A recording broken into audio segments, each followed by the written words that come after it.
and I also have recorded a podcast episode about money and what it means to women.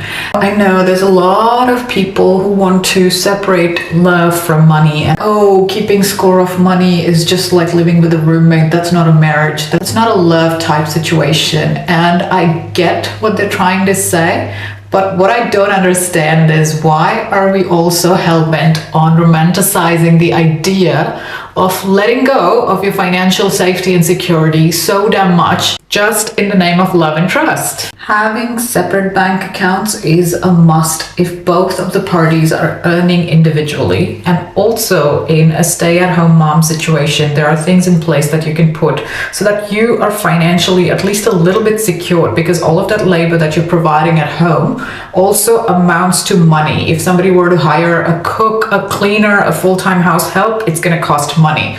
No matter what you do as a couple, there is a cost attached to it, whether people want to see it or whether they want to ignore it. I don't care. This also ties into why I heavily advocate to having a financial agreement or a prenup in place before you go into living with somebody and sharing life with somebody in any capacity. It's not hard to get it. And also, let me ask you this. Having one in place, how is it going to hurt?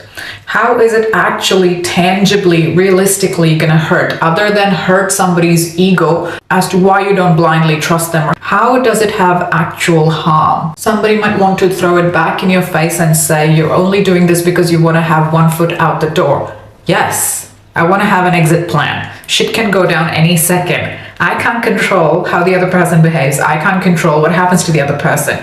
I can only control my own actions, my own risk assessment, and my own preparedness. And in saying that, if one person wants the prenup, if one person wants financial clarity and financial independence, and the other person just sees this as an attack, who is it really hurting, and in what ways? If you look at the party that doesn't want financial clarity and prenup or a financial agreement or any kind of financial backup for the other person to have, the only thing that bringing this up is going to hurt is their ego and their feelings. While I care for feelings, in comparison, how it hurts the other person who wants financial security and who feels vulnerable and who wants to have an action plan in place and who might be done dirty in the future and who might have to struggle financially in future.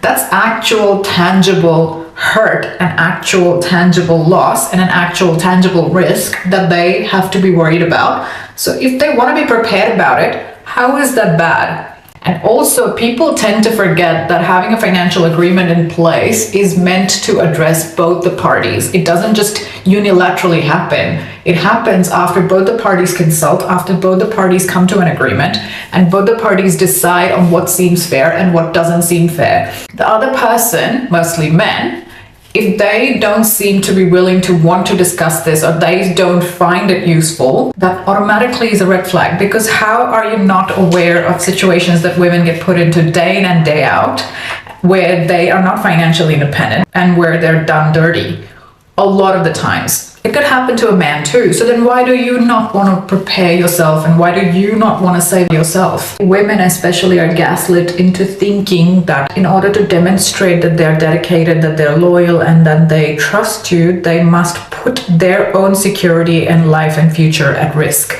Shit can go down anyway. You cannot control how the other person treats you. You cannot 1000% trust the other person. Is it not going to hurt even with financial security? If someone does you dirty, of course it's going to hurt. But you know what? The gap of how low you go facing that trauma is going to be much shorter if your financial security is in place. And the lesser the time and effort and energy it's going to take to come back up to normalcy and to actually heal. Why do you want to add on top of the betrayal and the heartache, the trauma of also fighting for financial security? Don't we see time and time and time again how shit gets nasty within a second? Even after knowing somebody for a decade, even after having full-on babies with them. Tell me, what is the risk if you both have a financial agreement and a financial plan in place, compared to financial security and going broke and actually struggling in life if you did not have the financial security in place? Tell me how. I also do not believe in struggling with somebody. I especially think women, once they start giving themselves good things, will recognize very quickly how to protect their good things and at what cost those good things come, which is another reason why I believe women must achieve financial independence first and then look for a potential good partner, because the place that they now seek from is going to be of security, is going to be of stability, of good quality of life. Also, if you yourselves do not know the power of money and the security and happiness and comfort and warmth that it brings consistently, then I cannot teach you that. Yes, love is important. Yes, partnership is important, but definitely one is more important than the other consistently, no matter what. Because if you don't have love, are you not supposed to be happy by yourselves? Are you not supposed to live your dreams by yourselves? And guess what all of that takes? Money. Even to be able to be with your loved ones takes money. Even to be able to cope with the negative things in your life takes money, because you need to buy time, you need to buy space, you need to be able to buy comfort in order to heal and to also feel at peace and to feel happiness. Listen to women who have achieved all of this and who are speaking from a place of comfort, content, and actual warmth and happiness, and who want good things for you. How is it going to help me if you choose financial security for yourself? If you never put yourself in danger, how is that personally helping me? Deciding to live with somebody is enough risk as it is. Deciding to even financially have things together, like a house or a business or whatever, and even having day-to-day finances shared is enough risk already. Why do you want to complicate it further by pooling all of your money together? You have to have some backup. That is just a smart way to live.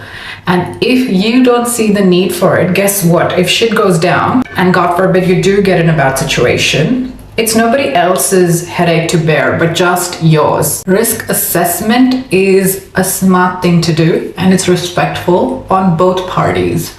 My 2 cents. Take it or leave it.